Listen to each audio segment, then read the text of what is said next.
na, pero at least napahimutan ko tag maayo.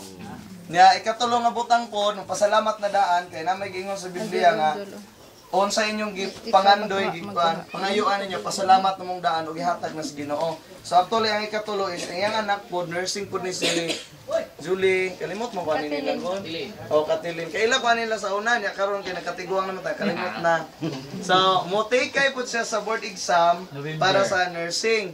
Pero giklaim na daan nga ang kadaugan man ko na. Although wala pa gid ang board exam pero mo pasar na. O man promise God ni God nga pangayo ka mo sa akong ngalan o pasalamat ka mo o madawat ka na ninyo. So man tulo ka rason nganong naata karon diri. Og labaw sa tanan, dapat Jumar pagaransab nga mo take og exam. Si Jumar po dili lang kay si okay lang kung Jumar po. Mayroon mga basketball no? Match with me. Okay. Ito nasukok ng iro. Okay, si Jumar po dili lang po kay si Katilindi ay na po din si Jumar. So kini nga celebration karon actually nata diri is nagpasalamat ta tandaan.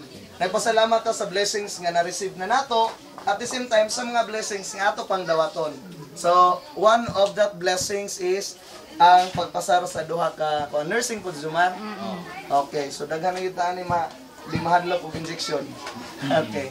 So akong gayang yung tanan before siguro nato i-particular ng mga blessings kay of course sa pagpanalangin sa Ginoo namo gyud pumabot ng mga blessing. So manang nata karon ug akong gihangyo si before ta mag-partake ani nga mapagkaon akong gihangyo si pastora nga may mag-pray. Pastor.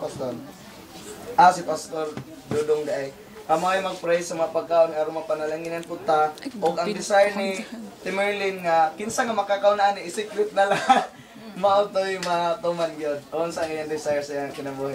Kaya kung gayong tanan sa pagpanindog, ang nagtindog na pabili na lang. Tapos yung maingkod ang nagtindog. Okay. And then we will include the one. Salamat sa Ginoo sa pagkaon tayo. Pray na to ilang family, iyang mga anak si Bradalong, si Temerlin, iyang mga anak. Even ang iyang mga igsoon, si Jumar okay na to mga silang. Mga silingan, mga amigo, mga kaberks, kabarkads, niya kinide na food, okay? Okay, let us bow our head in prayer.